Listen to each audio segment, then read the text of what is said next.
Hi, everyone. I'm Jennifer. Thanks for coming today to see this talk on support for dysgraphia, which you may have noticed if you type dysgraphia into the program for this year's LDA conference is the only dysgraphia related talk that comes up. So I'm really glad that you are here to help us spread awareness and to be talking more about dysgraphia moving forward.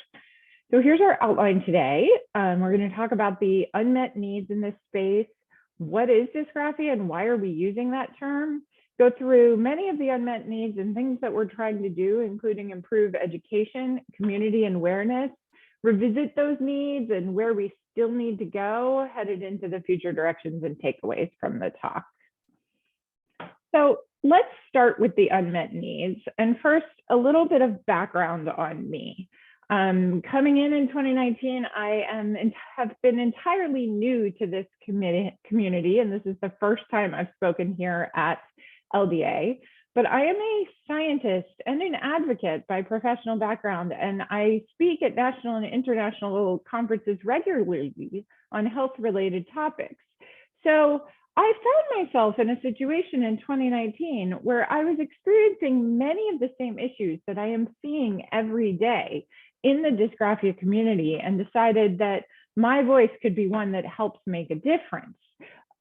So I was going through this situation with my own child and finding out that really there was very little understanding and awareness of written expression differences. I really didn't have any awareness going in. It was very hard to get referrals for school-based testing, difficulty advocating for 504 or IEP plans in a school-based context. I hear these same challenges from the community every day now. And after I had a child who was diagnosed, I actually recognized dysgraphia's effects on adults who have never actually been diagnosed. I've had conversations with family members who said things about how, they thought maybe they were dyslexic, even though they got tested for dyslexia and were told they were not as a kid, but they still are seeing effects. And so I realized that dysgraphia is much more widespread and affecting way more people than we realize. So I started doing my own homework. As I said, I'm a scientist by training. So where's the information? Where's the science?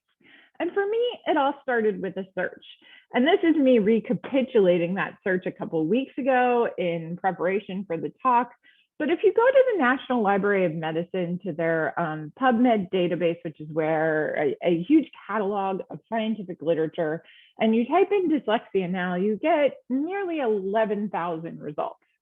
When I did this for dysgraphia, it was about 1,500.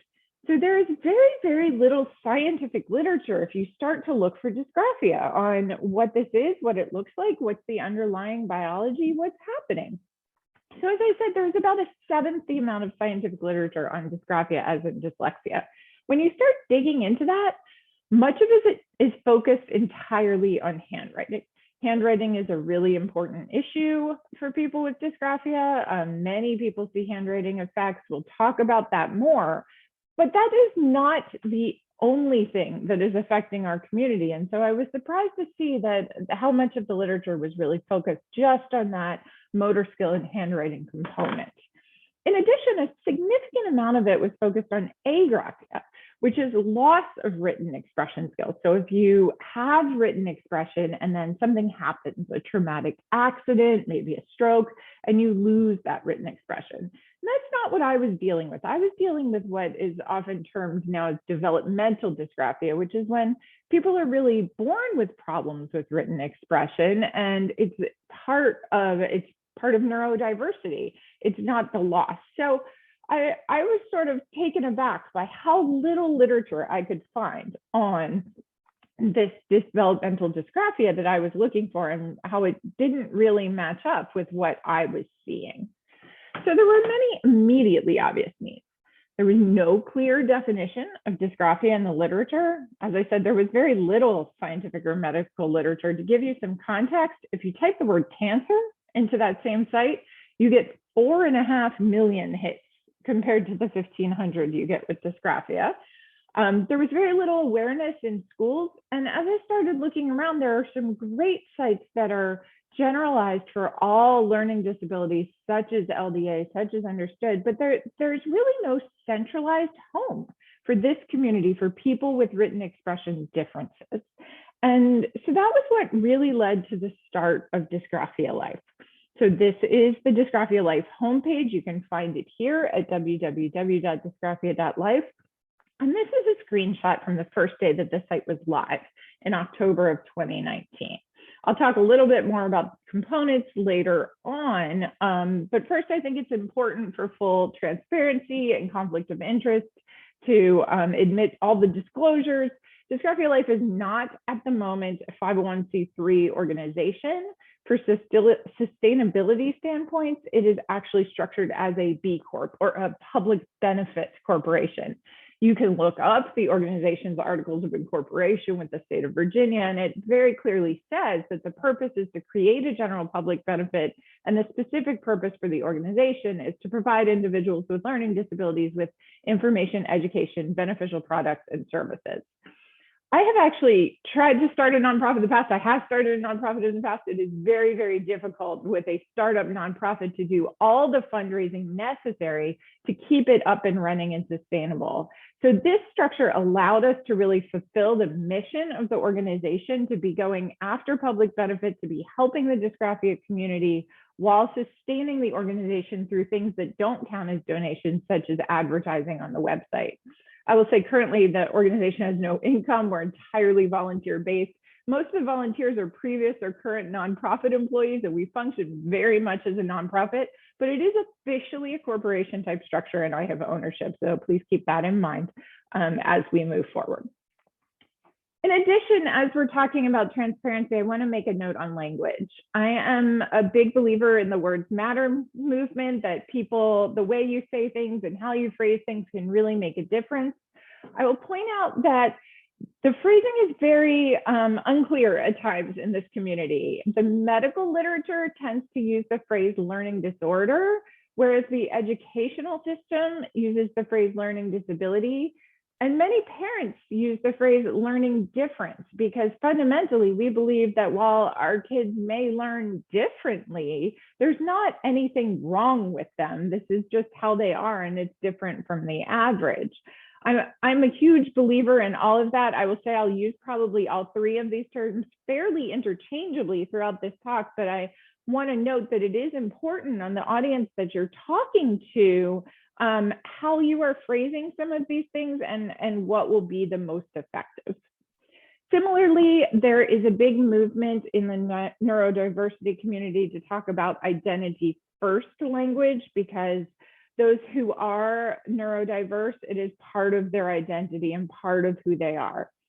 I will say that in healthcare, we use a lot of person first language, a person with cancer, a person with diabetes, because people identify as that person and then they have this health related issue. The identity first language would be something like an autistic individual, that it describes them, but it's part of their identity. The website at the moment, as well as this talk, are all written in person first language. And although we've had this debate, this is on purpose, because what we find is that because dysgraphia is so uncommon, because people don't know about it and they don't know what they're looking for, they do not really identify as a dysgraphic individual. At this point, the people coming to our community are usually people with writing difficulties, and that's how they really identify, and therefore that is how we're currently presenting the website language as well as this talk. And so I will talk today more in a person first manner, but it is something we continue to look at as we move forward and is important to be aware of. So with all of that said, let's get into the heart of it, and really, what is dysgraphia and why are we using that term? So the typical presentation that we see, this can happen a lot of ways, but this is a very stereotypical story in that it starts to manifest around age 7 or 8, but that can be later. And what the parent sees is a child starting to struggle in school. Homework is a battle. The child is avoiding writing tasks. They don't like school. They won't do anything that really relates to writing. Often the student has very unclear, difficult to read handwriting. It's not spaced correctly. There can be lack of capitalization, punctuation. As I said, spacing is a problem. That's between words and all over the paper. In addition, spelling often is not sort of sticking with them. They can review words, you can teach spelling, and it just doesn't seem to stay. Spelling seems to be a challenge. And interestingly, these issues persist even when copying. So even if something's written correctly on the board, the student might not be able to recapitulate it on their piece of paper. And one of the things we hear most commonly from parents is, well, my child has all these great thoughts when I'm speaking to them, but they can't seem to get them out on paper. So this is actually very common. So what is dysgraphia? We really like this definition that is in this paper by Dr. Chung et al. From UC Irvine. It's Translational Pediatrics 2020. And Dr. Chung's paper says, at its broadest definition, dysgraphia is a disorder of writing ability at any stage, including problems with letter formation and legibility, letter spacing, spelling, fine motor coordination, rate of writing, grammar, and composition. So he said at his broadest definition, and you can see that that is very broad, but it clearly encompasses a lot more than just the handwriting and motor skill piece of written expression. Similarly, one of the newest assessment tools out is the Feifer Assessment of Writing. And Dr. Feifer, who has spoken to our community in the past, in this assessment really breaks it down into 3 subtypes of dysgraphia. He has graphomotor dysgraphia, which is really the motor skills and handwriting part of dysgraphia. What he calls dyslexic dysgraphia, which is spelling with the phonologic and or orthographic components. And then executive dysgraphia, working memory and executive function. This comes into play more around writing full compositions, organizing your thoughts, being able to write something in multi-paragraphs out on paper. So he talks about these 3 subtypes of dysgraphia. There's other terminology that essentially describe these 3 subtypes. There's other sources that describe up to 7 different subtypes of dysgraphia. But we do really think about these 3 a lot as kind of the biggest picture categories and how they're really affecting our population. So to that, one of the things Dysgraphia Life did recently was do a brief community snapshot with a needs assessment survey that was open for about 6 weeks. And the purpose was really to help identify greatest needs in our community and use it to plan and prioritize what initiatives we needed to do, what resources are out there, and what research might need to be prioritized. It was open to anyone in the community, no matter how they identify, whether they're a person with writing difficulties, a parent, or a professional. And over the 6 weeks, we had about 95 respondents from 35 different states. The large majority, 78%, identified as parents, which is fairly common for what we see on the website in the community. I will make the huge point that this is not representative of the entire nation and the issues that are out there. This was only promoted on social media, our website, and our monthly e-newsletter. So it does not reach many people who are not very health literate or may live in places that internet is an issue. We understand that this is not at all a representative slice of the country, but it gives us somewhere to start when we're thinking about issues of dysgraphia and what we can do to help, especially as a website-based organization.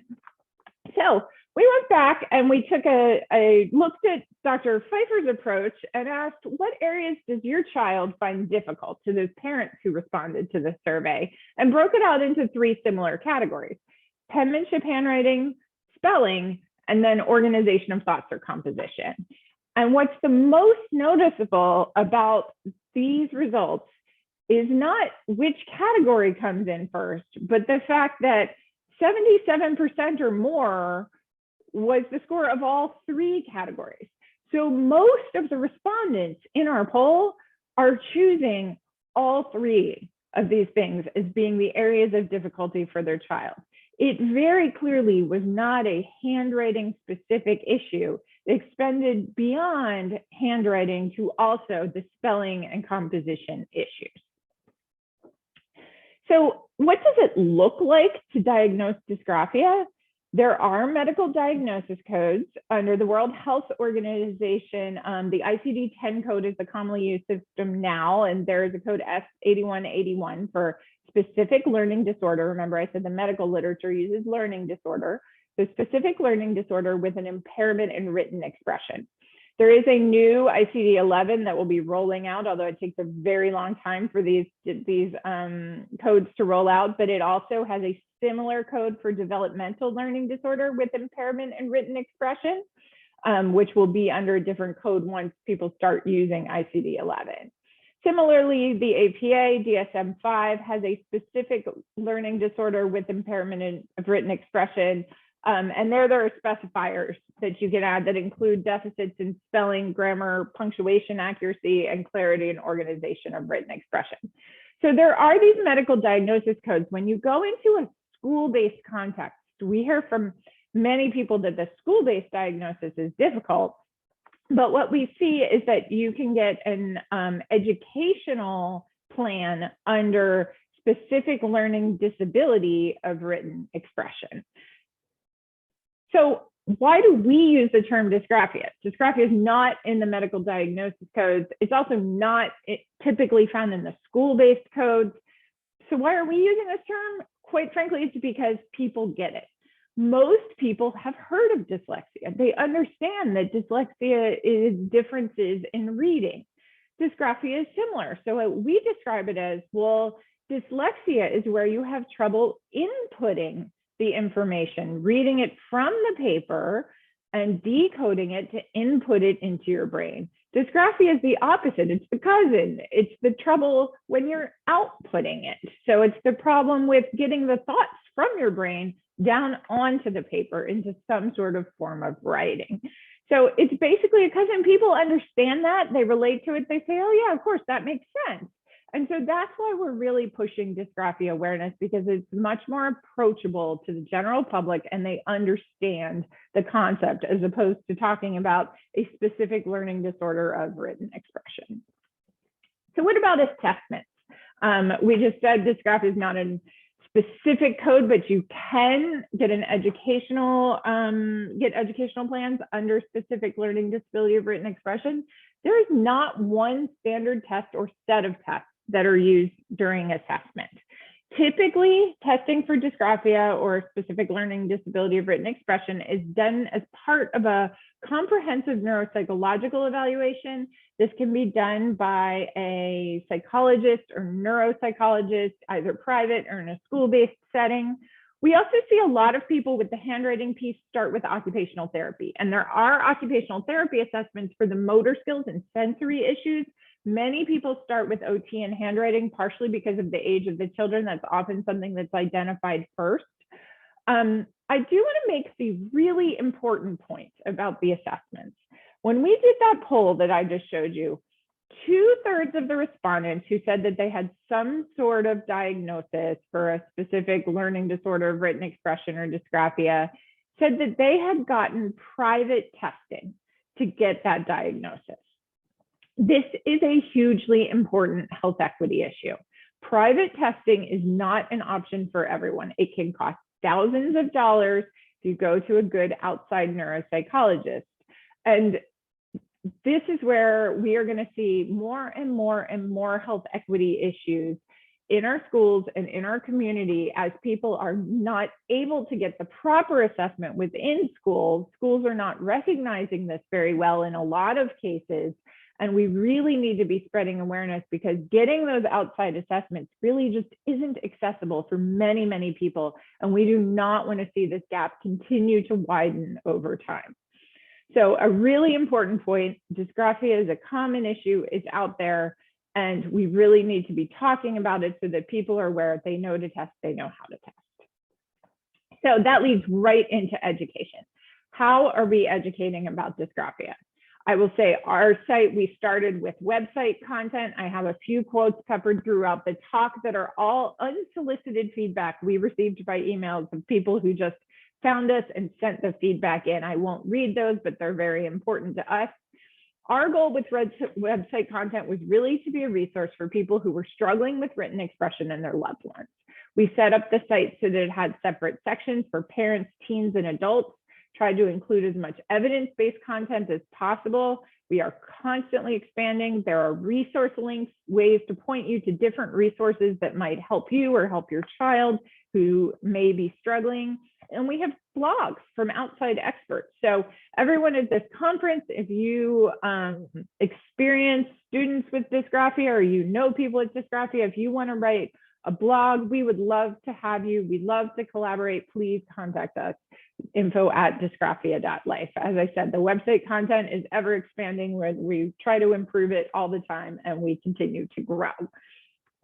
So what are we educating about? One important thing are Orton Gillingham and structured literacy approaches.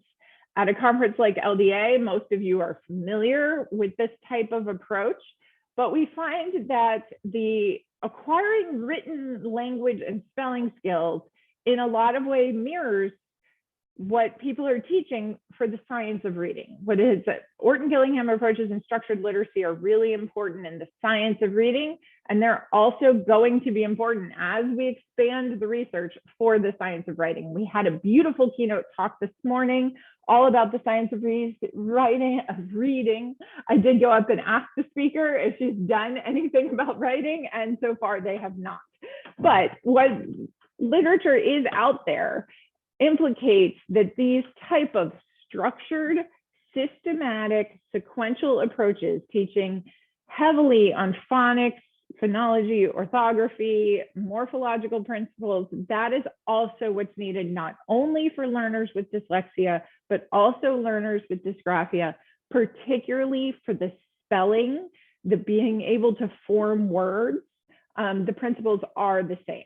So we educate on our site about these approaches. We don't recommend any specific curriculum, but that it should be based in Orton Gillingham approaches and structured literacy, and ideally scientifically peer reviewed. I'll comment on the multi-sensory piece. This is also very important. As I said, many of our learners have sensory issues as well. So being able to deliver information by sight, sound, touch, and movement, all the different senses at the same time, is also really important in this community for really teaching language skills appropriately. So this is something we really believe that these students need access to these type of curricula, just like students with dyslexia. I will say this approach is still not the norm. In the poll, we asked if your child had ever been taught reading or writing using a structured literacy or Orton Gillingham approach, and less than 37% of people said yes. So the majority of answers here were no or I'm not sure. There were smatterings of ones saying I'm trying to do it at home on the side, or we're going to start soon, or I'm looking into it, things like that. But the short answer is it's only a little more than a third of people who are clearly saying, yes, this is how my child's being taught. The poll had an extremely small sample size of adults, which we can't make a lot of conclusions from, but there the number was even way lower. Only 12.5% of adults said they had ever been taught in this manner, which is not surprising because the science of reading hadn't really come as far when they were students as well. But still is really notable that this community is not being taught with the structured literacy approaches that they should be. Another thing that we talk about on the site is accommodations and individualized education plans. I'm not going to go into IEP goals today. Those should be very specific to the student. We do have suggested ones on the website, but I will talk a little bit about the accommodations. So there can be accommodations on either a 504 plan or an IEP plan, all the way through from elementary school on. These accommodations look a little bit different over time, but can be very common and really, really can help students when they are struggling with written expression. So some things are pretty straightforward and common, things like extra time. I will say specialized spacing paper is one of the most common things that is the most common resource link that's used on our website is the spacing paper. It can really be helpful as students are working on handwriting where to put the letters, how to space the letters, what this looks like. We see things for motor skills like fidgets and hand strengthening toys. As they get older, what we see more and more of is assistive technology. And there is literature out there that handwriting should still be taught. Learning handwriting skills are important when learning language, and we do completely believe in that. But as you move from these elementary school accommodations through into high school and college accommodations, the technology becomes very, very important.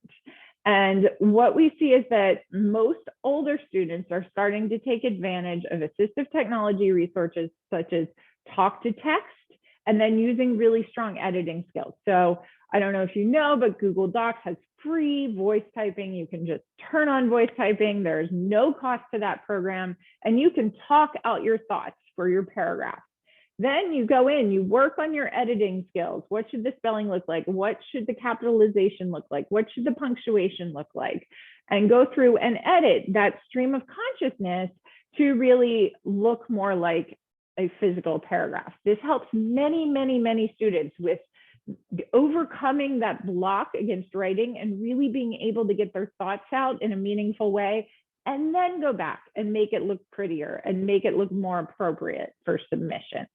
Also, to jump back a little bit, I do want to, this is in both categories, so I want to show it, it's the reducing handwriting when it's not necessary. No copying from the board. You can do simple things like take pictures of the assignment instead of having to copy it into an assignment notebook. Similarly, oral presentation of work when appropriate. There's a really impactful story, I think, from our community that there was a family whose son was struggling with written expression, and they had a conversation with the teacher. And they said, you know, the writing is really too much. We're struggling with homework. Everything's a fight. What can we do? And so they went through the child's work assignment by assignment. For language arts, it was deemed all of that is really critical. He needs to learn language skills. He needs to do the writing. There, it's really important that he's studying the written language and writing. Totally understood. However, there was a large assignment on digital citizenship and how to be a good citizen in the digital world. That assignment involved 10 chapters of material written that you had to read, as well as videos to watch. And then at the end of every chapter of this large assignment, there were 3 questions to answer. When the parents talked to the teacher about, well, do you need these to be written responses, or is the point just that the student learns the material? The teacher said, oh yeah, here, the writing is really only to show that the students learn the material, not that to actually assess their handwriting or their language skills or anything like that. So the teacher and the parent agreed that for this particular assignment, which was a long, many-week assignment, that the student would be allowed to videotape himself answering the question. So after every chapter, he'd just, turn on the computer, turn on the video, and record himself answering all 3 questions. And then he could just submit the video instead of the handwritten work. It was a lifesaver for this family. The student had been procrastinating, didn't want to do the assignment, didn't start the assignment. As soon as he found out he didn't have to write, it was great. He was like, oh, I'll start right now. I don't have to do any of the writing part. So the student got that relief that was stressing him out. It was much happier. The parent didn't have to nag the student to do the assignment. And the teacher got what was the ultimate goal, which was the student actually learned the content instead of putting it off. So one story of a fairly simple solution that made a huge difference for this family, for the student, and allowed the student to hit the educational goals. So I just want to share that in that there's ways to work with students with writing expression difficulties creatively to really be able to benefit all parties involved. So I think we've been through all of these. The other one I will point out is graphic organizers that allow a student to really organize their compositions. And this is the topic sentence. There's good ones that look like hamburgers. There's all sorts of graphics out there where you can say, here's the topic sentence, here's how to support. Those can also be a really nice structure for students with written expression difficulties as they're learning how to organize their thoughts. So we'll point out, we included this in the poll as well. What school-based accommodations do you have? And for people who had school-based accommodations, the top ones that were most common were the extra time, talk to text and voice typing that I talked about, having a note taker or scribe, copies of notes, not copying as much, and graphic organizers. So these are things that schools are providing in accommodations in plans, and they are absolutely something that the parents in the audience can ask for as you go into 504 and IEP meetings. As we continue to expand our education, instead of just writing website content, we started to think about what could we do to even enhance this even more. And we decided we could bring experts directly to the dysgraphia community to teach and to answer questions. So we started what we call our Dysgraphia webinar series, which are free live webinars that were targeted at parents, bringing in some of the experts in dysgraphia or related topics to learning disabilities and written expression to give about a 45-minute presentation and then answer questions on general situations. We do not allow anyone to ask student-specific questions, how do I help my student, but general topics that could be helpful to the whole community. So these were the first three that we held. You see Dr. Feifer, I talked about him in his assessment before. We also had Sherry Doder, who's in OT, as well as Dr. McCloskey on executive functions and writing. He is actually talking on Saturday at the same meeting. So you can go see him. He focused our particular talk a little bit more on the writing part of executive function, but he's a great speaker on executive function in general. These have been really well received. And what's been really interesting for us is not only that we've gotten a lot of positive, appreciative feedback from people who wanted these experts brought right to them, the experts have been telling us that this kind of forum is needed. They want to be able to get out there and educate parents and community members on ways that they can help. We've also found that parents are not the only ones who are attending.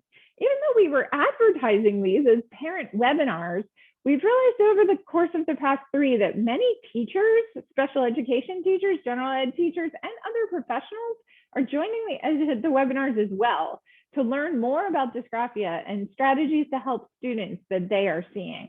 So we've now they now say for parents, but everyone is welcome, because we've realized that it's not just parents who are looking for this access and education. It's actually the much broader community, because a lot of this education is not getting out there.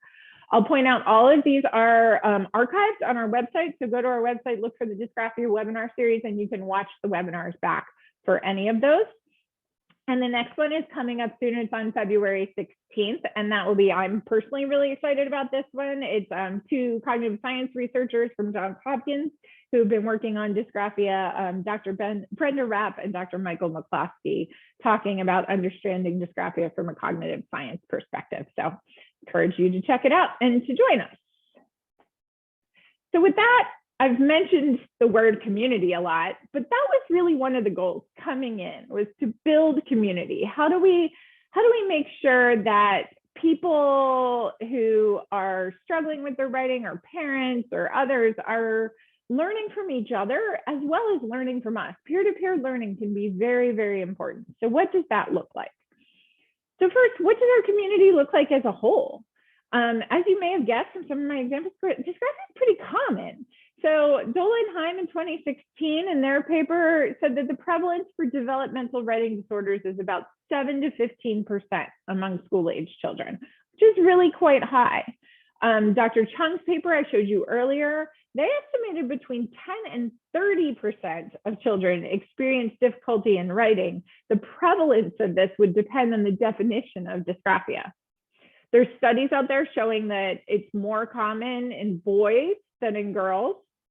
Dysgraphia can be, but is not always, accompanied by other learning disabilities. We see a lot of ADD, ADHD, as well as some students who have both dyslexia and dysgraphia. But again, it can occur alone as well. And so there's some of all sorts of members of her community out there. And then I mentioned a typical presentation earlier where we're seeing parents who are searching because the child's starting to struggle in school and they don't know what to do. So I've told you a lot of great things that have happened through Dysgraphia Life so far. I will also point out not everything works. So this is the screenshot I showed you before from when we first launched the website. At that point, we had a section called Our Community. If you look today, that section is no longer there and takes you instead to some of the resources. What this was a community forum. The idea was that we wanted people to connect with each other, and we had a community discussion forum on the site where there were separate sections for parents, teens, and adults to talk on areas for issues like school and college and work. However, what we found was this really wasn't used very much. There were very few comments. The moderators spent more time on spam type comments than on helpful conversations. So we've since removed this area for the website, at least for now, because we didn't feel it was really providing a benefit. I will point out there are some good Facebook groups on dysgraphia support that fill some of this void, and there are a number of conversations going on in there, although we know not everyone wants to be on Facebook. So this is something we will reassess in the future, but right now we didn't see a lot of pickup for this type of community forum. However, a different community piece that went well is our success stories blog. So we have success stories for kids, for teens, for adults, and here's some pictures of all of them. The success stories blog are really to show people that this is common. There's a lot of other people out there who are facing the same issues, and that it doesn't need to hold you back, that you really can succeed. I'll point out this one on the top right here is one of my favorites. That's Sammy. You can see, if you can see the font, it's called I Don't Know What That Is, because he calls dysgraphia the ultimate I don't know what that is disorder, because whenever he tells anybody that he has it, what they say back is, I don't know what that is. So he's really out there trying to raise awareness. And he's a fabulous, twice exceptional teen who wrote a Medium post and let us share about it. And, you know, he struggles with writing, but is amazing in other areas. And he actually credits his dysgraphia for learning a little bit differently, and that allowing him to have mastered 4 different coding languages. He goes to a high-powered technical high school, and he's an amazing person. But all of these success stories are really great for motivating, inspiring. If you know someone that would be a great story, please reach out. We would love to feature them. And I think they're a huge addition that makes the community feel less alone and feel like there are a lot of other people out there that they can talk to about this. Also on the topic of community, over the course of the first year or so, this was our most common email question. It would say something like, hi, I'm the parent of a child who's this age, and we live here. And I'm looking for help. I'm looking for someone to diagnose my child. I'm looking for someone to tutor my child. I'm looking for OT. Basically, I'm looking for help in my area for my specific situation. Could you suggest someone? Thank you. We started this as a general resource, not with really specific referral patterns in mind, but we've realized that so many people need help in making those connections. Who can help with diagnosis? Who can help with tutoring? Who has experience with written expression difficulties? How can they help with dysgraphia? Where are there trained tutors? That one of the more recent things that we've just added to the site, we're really excited about it, is our professionals database. So now there is a professionals database. The idea of this is to help people connect with each other. If there are professionals in the audience today who think they would be good members of this database, we would love, love, love to have you. In the Find a Professional section on the website, there's a Join the Database form. It's fairly easy. You put in your qualifications, a paragraph about your background. We reviewed them all to make sure that you have some experience with written expression and dysgraphia. And then you get a page listing where people in our community can go browse the listings, try to find someone who's local or virtual or somehow the right match for them. And this is a resource we hope to continually expand over the next couple of years. So I encourage you to check it out. All the professionals here, please consider joining. And if you're in the community, this might be a place to start while looking for a professional. We're hoping to continue to grow it over time. And that brings us to our last point, awareness and advocacy. I started with awareness, and I do think this is one of the biggest points to be made for this community that I can put out there today. So our general goal is to raise awareness of dysgraphia across many sectors. The general public needs increased understanding that dysgraphia exists and that there is a specific learning disability in written expression. People with writing difficulties and their loved ones need awareness that this is something that's very common and you're not alone if you're struggling and there is help. Educators need a better understanding, particularly how to support writing in the classroom, how to make sure that students are qualifying for the right accommodations and the right plans, as well as the best ways to help. And we need policymakers to understand that dysgraphia should be included with support for with supportive measures for other learning disabilities. We see a lot about dyslexia out there. We do not yet see a lot about dysgraphia out there. Similarly, dyscalculia and other learning disabilities, but we need to be included in the conversation. So one small thing that we did was really start to push dysgraphia forward during Learning Disabilities Awareness Month this year. On a teeny tiny budget, we were able to reach over 30,000 people on Facebook alone, just with some simple infographics about raising dysgraphia awareness and what dysgraphia is. We had thousands of likes and interactions with these posts. And it's a small thing, but it's an important thing. All these infographics can be downloaded on our site. We intend to do this again next year. It was pretty successful, but there's just a general level of awareness raising that needs to happen so that people go, oh, dysgraphia, what's that? I didn't know. And people start to learn and be more aware of what dysgraphia is and how they might be able to help. Advocacy, I like this definition of advocacy, which is actually just from Wikipedia, but it's an activity by an individual or group that aims to influence decisions within political, economic, and social institutions. So far, Dysgraphia Life has really been supporting what we consider self-advocacy or advocacy on behalf of your children, where we are providing you education, information, resources on how to go advocate for your situation, ensure that you are hopefully getting access to school-based accommodations. How do you find testing, making people aware? We want to continue with that. We know there's many people still struggling in school systems that can be difficult about this topic. But also, as a future direction, we know that there needs to be a move for more grassroots and political advocacy to influence broader education policies and to really be more inclusive of dysgraphia in a broad level across the nation and globally. So that is definitely a direction that as a community, we all need to head towards to ensure that we are making change with this social change. And with that, I'll come back to the unmet needs. So I've talked a lot about different unmet needs throughout the talk. And within all of this, we need to really revisit what unmet needs are still out there. So the needs in the dysgraphia community are large. As I've said, awareness, awareness, awareness. We need to educate teachers how they can help their students. We need to connect the community.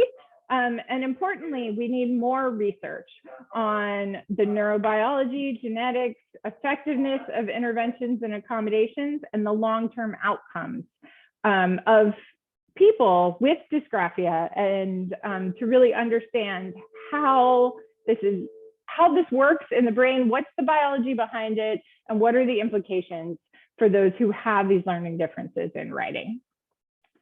So our future directions, where we're seeing areas of growth for Dysgraphia Life.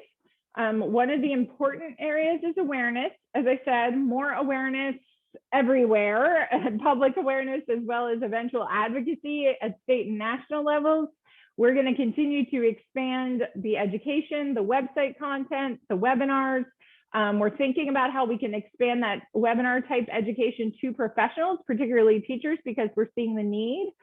Expanding community, please join the professionals database. We are expanding that. We're continuing to highlight the successes of people in our community and to make sure that others are inspired to do the same and to know that there is help and there is hope if they need it. And I want to go back to the fact that it all started with research studies. So remember the small amount of scientific literature on dysgraphia. That is something we want to address moving forward as well. So in 2022, we are creating a dysgraphia registry. This will create an activated community around dysgraphia research. What it will do is, under a true research protocol and ethics approval, it will be able to survey people longitudinally. So over time, to understand what dysgraphia looks like in someone's life over time, to help understand outcomes, to understand quality of life concerns, how is this affecting you, to understand how different interventions might positively impact people's trajectory and what's helping and what's not helping. It'll also create opportunities for researchers to connect with the community, to do additional biological studies. So they might be looking for community members who want to take part in an imaging study, or genetics. We know there's definitely familial inheritance of dysgraphia. It absolutely runs in families. So what do the genetics look like? How can we learn more about the biology behind these learning differences? And just in general, to catalyze more opportunities for dysgraphia research. So this is something we're really excited about. Hopefully would be launched by the end of 2022, and please stay tuned. In the meantime, how can you help?